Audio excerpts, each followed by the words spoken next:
ఓం శాంతి. మురళి తారీఖు మే 19, 2026. సాకార్ బాప్దాద గారి మధుర మహావాక్యాల సారాన్ని విందాం. బాబా చెప్తున్నారు, మధురమైన పిల్లలారా, ఆత్మాభిమానులుగా అవ్వండి.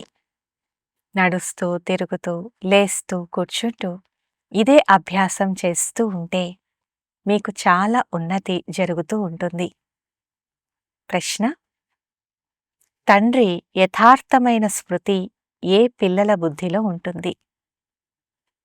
జవాబు: ఏ పిల్లలైతే తండ్రిని యథార్థంగా తెలుసుకున్నారో వారి బుద్ధిలో ఉంటుంది. బిందువును ఎలా స్మృతి చేయాలని కొందరు పిల్లలంటారు. భక్తి మార్గంలో అఖండ జ్యోతి అని అనుకొని స్మృతి చేస్తూ వచ్చారు. ఇప్పుడు బిందువు అని చెప్తే తికమక పడతారు. కనుక తండ్రి అఖండ జ్యోతి కాదు, వారు అతి సూక్ష్మ బిందువని మొట్టమొదట నిశ్చయం ఉంటే యాక్యురేట్ స్మృతి ఉండగలదు. అచ్చా, మధురాతి మధురమైన అపురూపమైన పిల్లలకు మాతాపితా బాప్దాదాల ప్రియస్మృతులు మరియు గుడ్ మార్నింగ్. ఆత్మిక పిల్లలకు ఆత్మిక తండ్రి నమస్తే. పిల్లలందరి తరపున ఆత్మిక తండ్రికి గుడ్ మార్నింగ్ మరియు నమస్తే. ధారణ కొరకు ముఖ్య సారం. మొదటి పాయింట్: స్వదర్శన చక్రధారులుగా అయ్యి 84 జన్మల చక్రాన్ని బుద్ధిలో తిప్పుతూ ఉండాలి. అనంతమైన తండ్రిని స్మృతి చేసి అనంతమైన వారసత్వాన్ని తీసుకోవాలి, పావనంగా అవ్వాలి. రెండవది, ఏ వస్తువుపైన ఆశ ఉండరాదు. ఏం లభిస్తుందో దాంతో సంతోషంగా ఉండాలి. రొట్టె ముక్క తినాలి, తండ్రి స్మృతిలో ఉండాలి.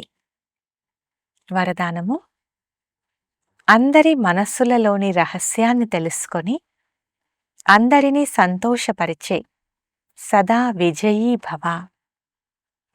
వివరణ: విజయులుగా అయ్యేందుకు ప్రతి ఒక్కరి మనస్సులోని రహస్యాన్ని తెలుసుకోవాలి. ఎవరి నోటి నుండైనా వెలువడే మాటల ద్వారా వారి మనస్సులోని రహస్యాన్ని తెలుసుకుంటే విజయులుగా అవ్వగలరు. కానీ మనస్సులోని రహస్యాన్ని తెలుసుకునేందుకు అంతర్ముఖత కావాలి.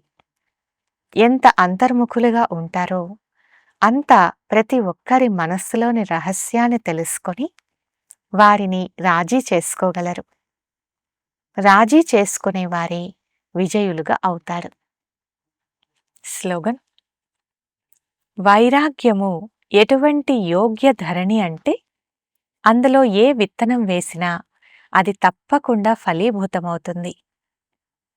అవ్యక్త సూచన: సదా అచల్, అడోల్, ఏకరస స్థితిని అనుభవం చేయటానికి ఈరోజుటి పాయింట్. సదా ఉల్లాస ఉత్సాహంలో ఏకరసంగా ఉండేందుకు ఎవరు సంబంధంలోకొచ్చినా, విద్యార్థి కానీ సాథీ కానీ, అందరినీ తృప్తిపరచాలనే ఉత్కంఠ ఉండాలి. ఎవరిని చూసినా వారి ద్వారా ప్రతి సమయం గుణాలను తీసుకుంటూ ఉండండి.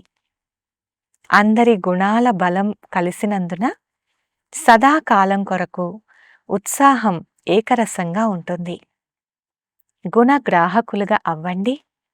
అవగుణాలను చూస్తూ కూడా చూడకండి. అచ్చా, ఓం శాంతి.